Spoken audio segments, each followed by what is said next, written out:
Hello there my fellow holotable heroes and welcome to another Galactic challenge video. So in this one we are taken to the planet of Kashyyyk, where we have to face a squad of Imperial troopers and we do have to use Empire to get max rewards. As always, I'll cover the modifiers, the feats, show you the team and their mods and some of the key mechanics to look out for.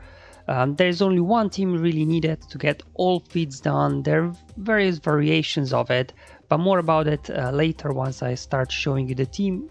Let's first cover the modifier. So the Righteous Retribution, that's different than the Steadfast Retribution. So this is a tricky one, to be honest, because of the last bit. Whenever a unit is defeated, another random ally takes a bonus turn. So that's a bonus turn, not bonus turn meter, which means daze or shock will not prevent that from happening. So definitely something you will have to look out for, how to control the enemy as you are starting to take them out. Then moving on, player modifier, Imperial Edict. It's a pretty good one for the Empire. Obviously, whenever your leader uses special abilities, he calls everybody to assist, and you also do have a Snow Trooper operative to be summoned. Now normally, Snow Trooper operative is a good unit to be summoned, but he will be interfering with one of the feats. More about it later once we look at the feats. And then the modifier, Endless Ranks for the Imperial Troopers, that's for the enemy, so they get 3 revives that's shared across the whole team. So this in combination with a global modifier, where anytime you defeat someone, one of them then takes a bonus turn. So it's going to be very hard to keep these guys under control, even with daze and stuns. So just something I wanted to point out there. Alright, so now let's look at the feats next. As mentioned before, there's some trickery going on with the feats. So the first one, very straightforward. Full team of Empire units, either Pulp Vader team or Imperial Troopers will get it done. Then you have to win with no tanks in your squad. Again, not an issue. Going on with Trooper or Pulp Vader, not an issue. Then win after taking 8 turns in a row. Now Troopers are the kings of taking turns in a row. But because Snow Trooper operative, there is a summoned unit. He's Imperial Trooper. So once you get your turn meter train rolling, Snow Trooper operative will be taking turns as well, and he will interrupt these 8 turns in a row. So this has been bugged, as we know, I think, for one of the previous as well challenges where we had separatists. So you use General Grievous droid squad and you get sniper droid summoned, and as well that interrupted the 8 turns in a row. At least that's the assumption, that these summoned units interrupted, so it's definitely bugged this feat. So what you will have to do instead, you will have to rely on Vader's Merciless to do all these turns in a row for you, not Imperial Troopers. And that's why I'll be using here Palpatine lead. I'm not going with Imperial Troopers. I actually tried doing the Imperial Troopers first. They work well, they really smashed, but I didn't get 8 turns in a row. So definitely we'll be trying out now Palpatine and Vader and Piet, and then my 3-star Mara Jade and Moff Gideon.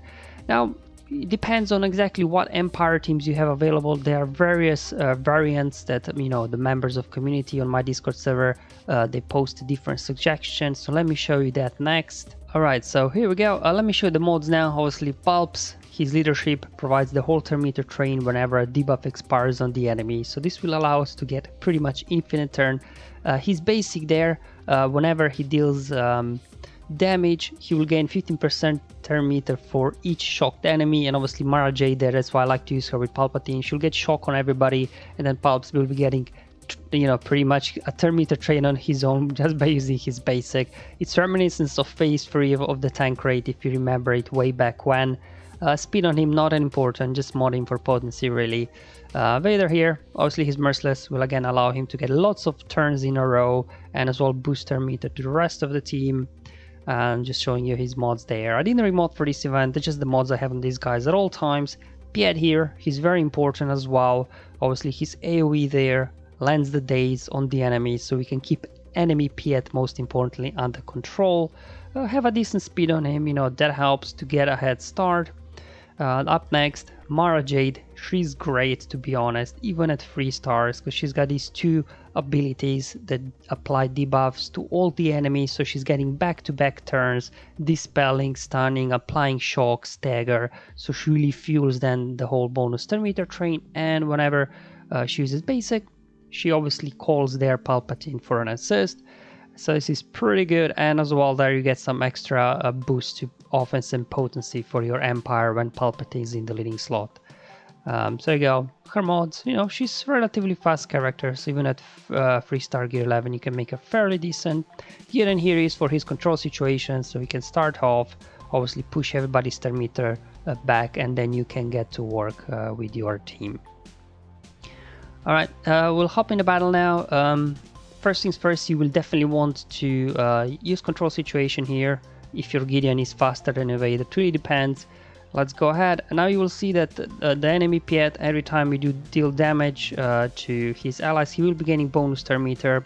So we definitely want to make sure you land ability block on Piet, because once he gets a turn, you don't want him to use his AoE that applies daze on all your guys, and this will then stop your bonus turn meter train. So if you do not land ability block with Vader on Piet, just back out immediately in your retreat. I had to do this 3 times to land ability block on Piet. Once his ability block, then he won't be able to daze your guys, and then you can get your whole thing rolling. Now I unloaded their AoE with my Piet, land the daze on everybody, so again, especially on enemy Piet, so they can't gain bonus turn meter. Mara here can go ahead, dispel the pre-taunt on Short Trooper, and she gets another turn because of all these debuffs. Boom, more debuffs, stagger, shock on everybody. She gets another turn. Now Palpatine gets going, and here I'm just using Palpatine's basic because if I do use his AoE, you know, to convert all those shocks into stuns, then I will lose shock on them, and I do want to keep shock so they can't gain buffs, and as well they can't gain bonus turn meter if days does expire. So just something to bear in mind.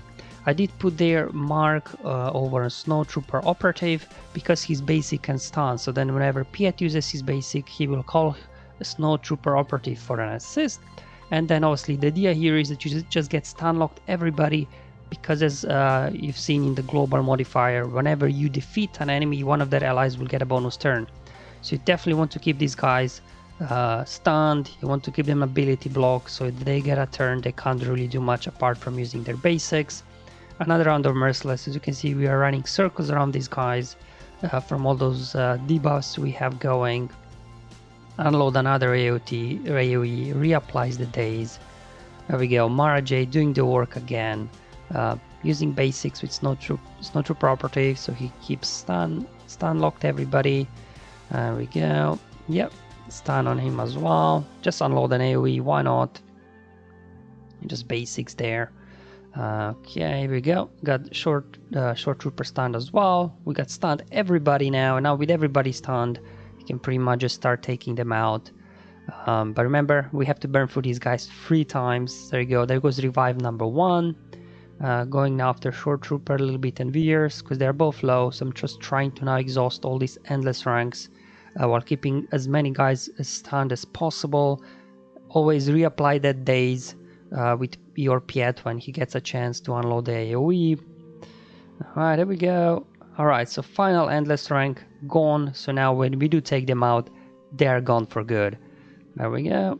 Okay, just keep going, keep going. Again, just trying to stun everybody. I'm not trying to take anybody out until I have everybody stunned. Because remember, if we do that, somebody will get a bonus turn, and that's not good. Got a stun as well there on Dark Trooper. The only one not stunned is Gideon, so I'm just kind of pushing here, going through him. Okay, almost got him. I think once he gets a turn, damage over time should take him out. Now Piet got out of stun, so let's go after him next. So you can see we're really keeping these guys under control with a shock, daze, stuns and everything. You definitely need to stun lock everybody. Because if you don't, whenever you do take one of their allies out as before, they will get a turn and they could wreak havoc, especially if Piet gets a daze on your guys. But there we go. It took a few minutes to burn through these guys, but no issues whatsoever.